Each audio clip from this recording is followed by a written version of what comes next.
Bíblia física mesmo. Abra comigo Romanos, capítulo 1. Nós vamos ler do versículo 18. Aliás, do versículo 16 e 17 somente. Romanos 1, versículo 16 e 17.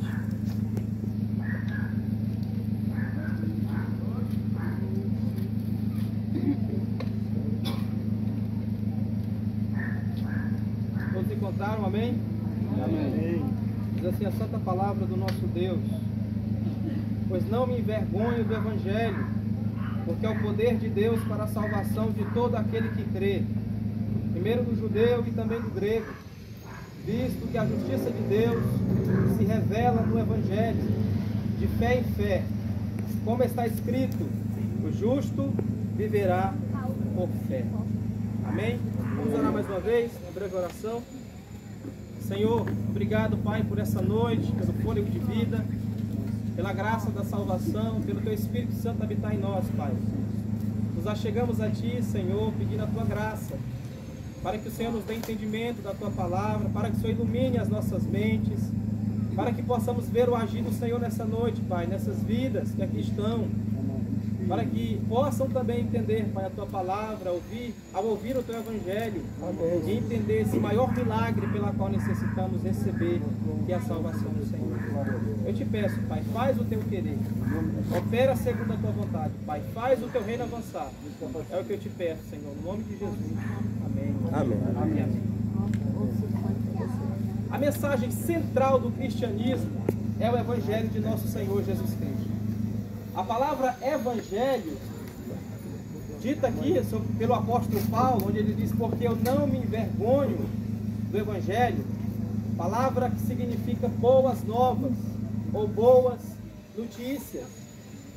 Ou seja, de que Deus, o Criador dos céus e da terra, mandou seu Filho a essa terra para que morresse no nosso lugar naquela cruz, para que por intermédio da sua morte substitutiva, tomando e assumindo ali o nosso lugar, porque a condenação da parte de Deus era para ser sobre nós, pecadores.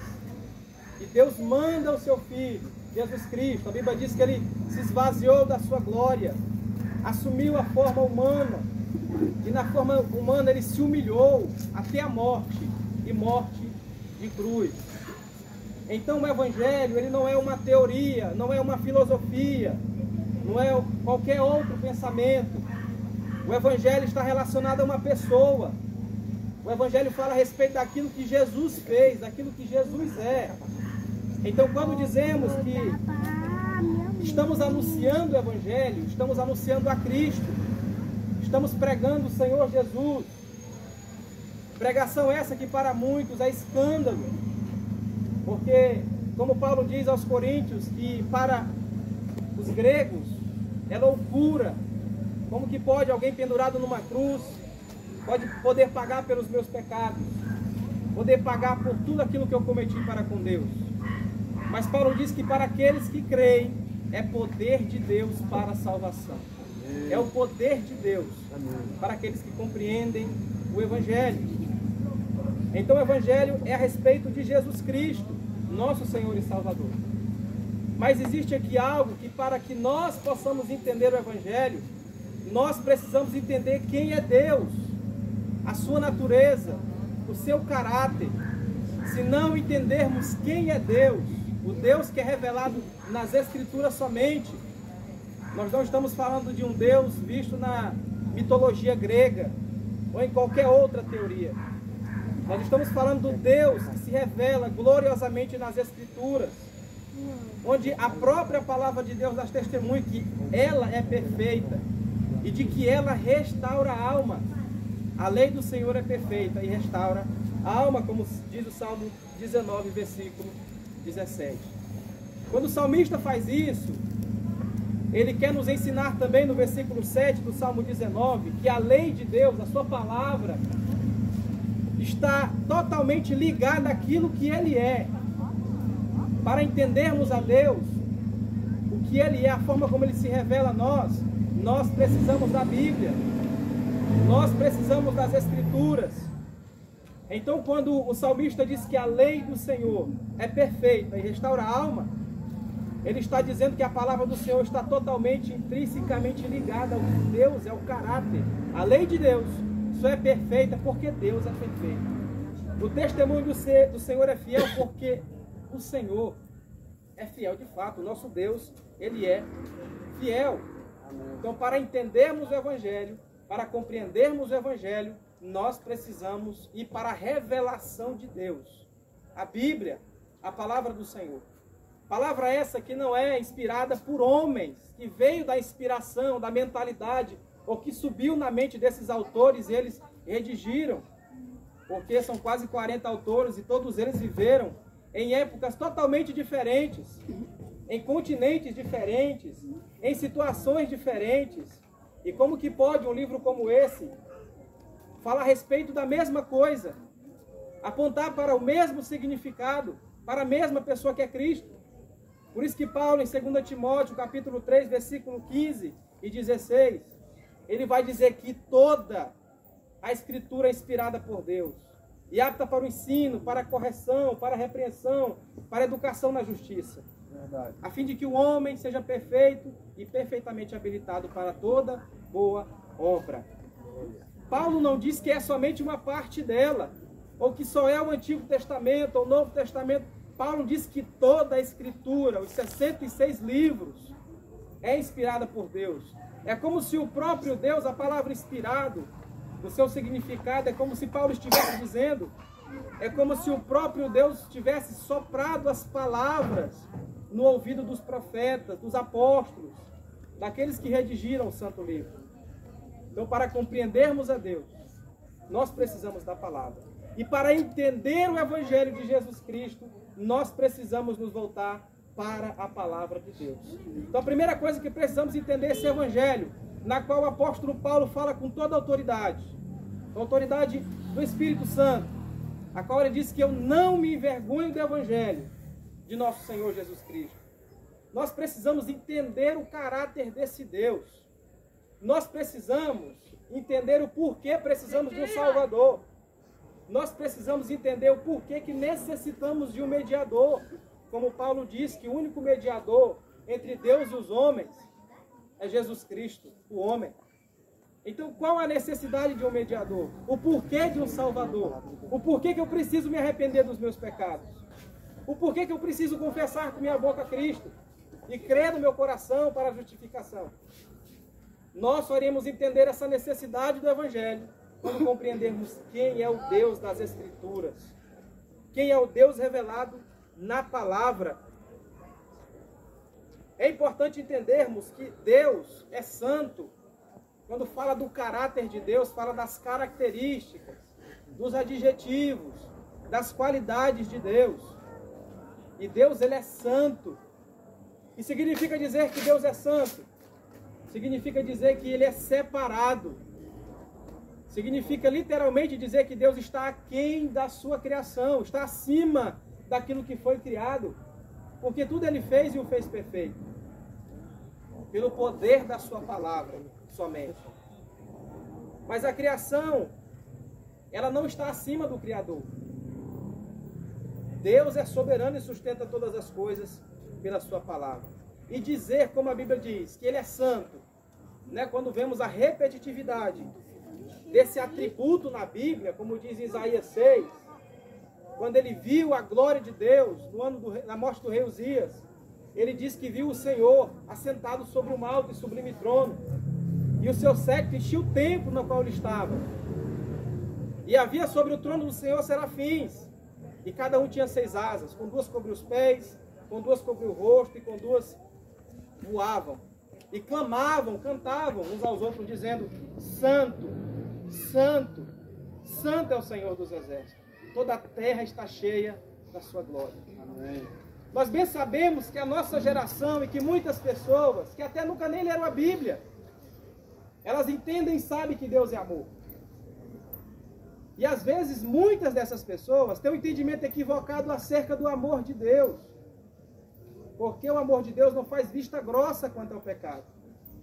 Nós precisamos entender antes de tudo que esse Deus é santo. Abacuque 1,13 diz que Deus é tão puro de olhos que Ele não pode contemplar o mal.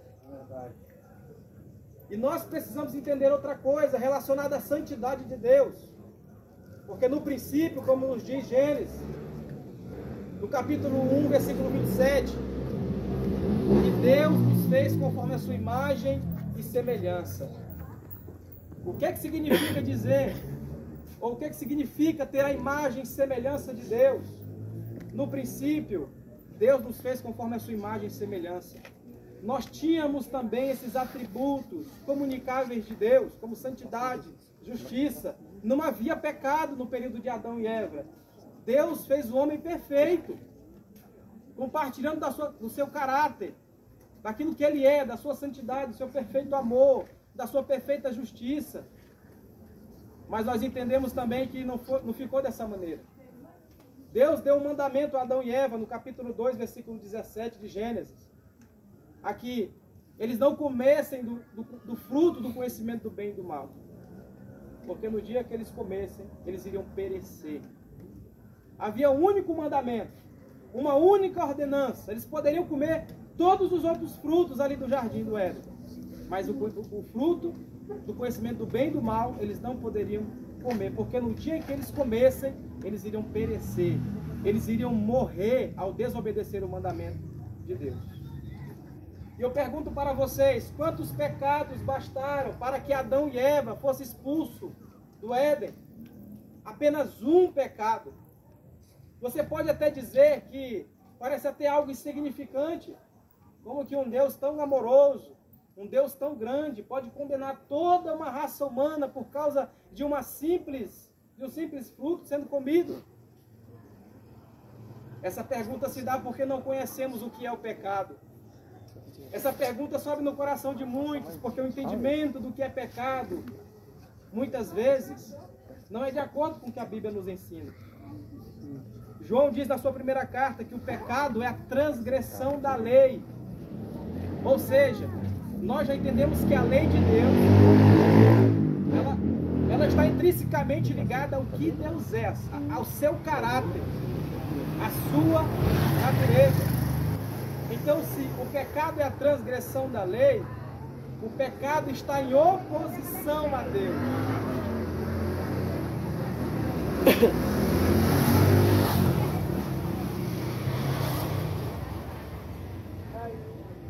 O pecado está em oposição ao caráter santo de Deus. É como se coloca dois ímãs pela parte do fundo, né? Você vai ver que ele não colide, ele não gruda. Dá um atrito. O pecado ele está em oposição a Deus, não somente dessa forma, é como se ele fosse um zombar do próprio Deus. Ele está em oposição direta ao caráter santo de Deus. Então não foi somente um pecadinho ali em Gênesis. Eles quebraram literalmente a lei santa do Senhor, por meio do comer do fruto, do conhecimento do bem e do mal. E veio a consequência por causa disso. Paulo vai dizer em Romanos 3, no versículo 23, que todos pecaram e destituídos estão da glória de Deus. Você vai dizer, evangelista, por que eu preciso confessar a Cristo? Por que eu preciso ter fé nesse Jesus Cristo? Porque se você não tem fé em Deus, se você não crê em Cristo para ser remido e perdoado dos seus pecados, a ira de Deus está sobre você.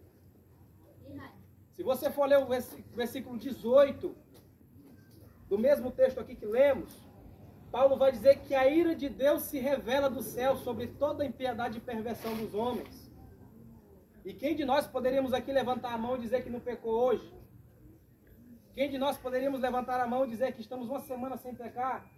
Porque quando expostos à palavra de Deus e à lei santa de Deus, nós percebemos que pecamos por pensamentos, como queremos mal dos outros, quando queremos arruinar a vida daqueles. Muitas vezes não praticamos obras para que isso ocorra, mas pensamos coisas maus uns dos outros, fazemos maldade pelas costas uns dos outros, mentimos muitas vezes.